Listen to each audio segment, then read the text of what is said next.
ಸಮಸ್ತ ಕೇವಲಿಗಳಿಗೆ ಜಯವಾಗಲಿ. ಸಮಸ್ತ ಗುರುಗಳಿಗೆ ಜಯವಾಗಲಿ. ಏಕತೆಯಲ್ಲಿ ಶಾಂತಿ, ಅನೇಕತೆಯಲ್ಲಿ ಅಶಾಂತಿ. ಇದರ ಬಗ್ಗೆ ಬಹಳ ಮಹತ್ವಪೂರ್ಣ ಉದಾಹರಣೆ. ಮಿಥಿಲಾ ದೇಶದ ರಾಜ ಯುಗಬಾಹು, ಅವರ ಮಗ ನಾಭಿರಾಯ. ಆ ನಾಭಿರಾಯನಿಗೆ 1,000 ಜನ ಹೆಂಡತಿಯರು ಇದ್ದರು. ಒಂದು ಸಲ ನಾಭಿರಾಯನಿಗೆ ಯಾವುದೋ ಒಂದು ಕಾರಣದಿಂದ ತಲೆನೋವು ಪ್ರಾರಂಭ ಆಯಿತು.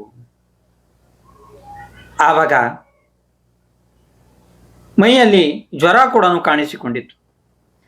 ಜ್ವರ ಕಡಿಮೆ ಆಗಬೇಕಾದ್ರೆ ಆವಾಗ ಮುಖ್ಯ ಉಪಚಾರ ಅಂದರೆ ಗಂಧ ಲೇಪನ ಮಾಡಬೇಕು. ಆವಾಗ ಪತಿ ಸೇವೆ ಅಂತ ಹೇಳಿ, ಪತಿ ಸೇವೆ ದೊಡ್ಡ ಪುಣ್ಯ ಅಂತ ಹೇಳಿ ತಿಳ್ಕೊಂಡು 1,000 ಜನ ರಾಣಿಯರು ಗಂಧ ತೆಗೆಯೋದಿಕ್ಕೆ ಪ್ರಾರಂಭ ಮಾಡಿದರು. ಆವಾಗ ಅವರ ಕೈಗಳ ಬಳೆಗಳ ಶಬ್ದದಿಂದ ಎಲ್ಲ ಕಡೆ ಈ ಸಂಪೂರ್ಣ ರಾಜಭವನ ಬಹಳ ದೊಡ್ಡ ಶಬ್ದದಿಂದ ವ್ಯಾಪ್ತ ಆಗಿ ಹೋಯಿತು. ಆವಾಗ ಈ ನಾಭಿರಾಯನಿಗೆ ಅದು ತಡ್ಕೊಳ್ಳಿಕ್ಕೆ ಆಗಿಲ್ಲ. ಆ ಶಬ್ದದಲ್ಲಿ ಅವನಿಗೆ ತಲೆನೋವು ಇನ್ನೂ ಜಾಸ್ತಿ ಆಯಿತು. ಅವರು ಎಲ್ಲ ಗಂಧ ಅರೆದು ತಂದು ಪತಿಯ ಮೈ ಮೇಲೆ ಲೇಪನ ಮಾಡಿದರು.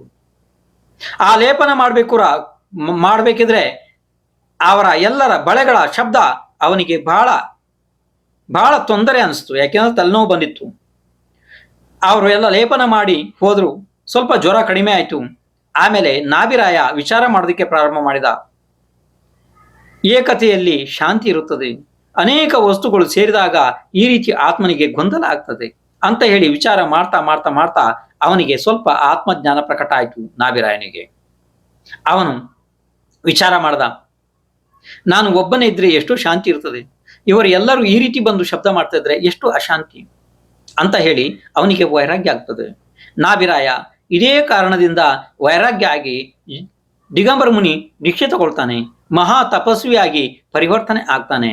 ನೋಡ್ರಿ, ಜೀವಕ್ಕೆ ಯಾವ ಸಮಯದಲ್ಲಿ ಯಾವ ಬಿಂದುವಿನಿಂದಾಗಿ ಅವನಿಗೆ ವೈರಾಗ್ಯ ಆಗ್ತದೆ ಅನ್ನೋದು ಬಹಳ ವಿಶೇಷವಾದ ವಿಚಾರ ಇದೆ.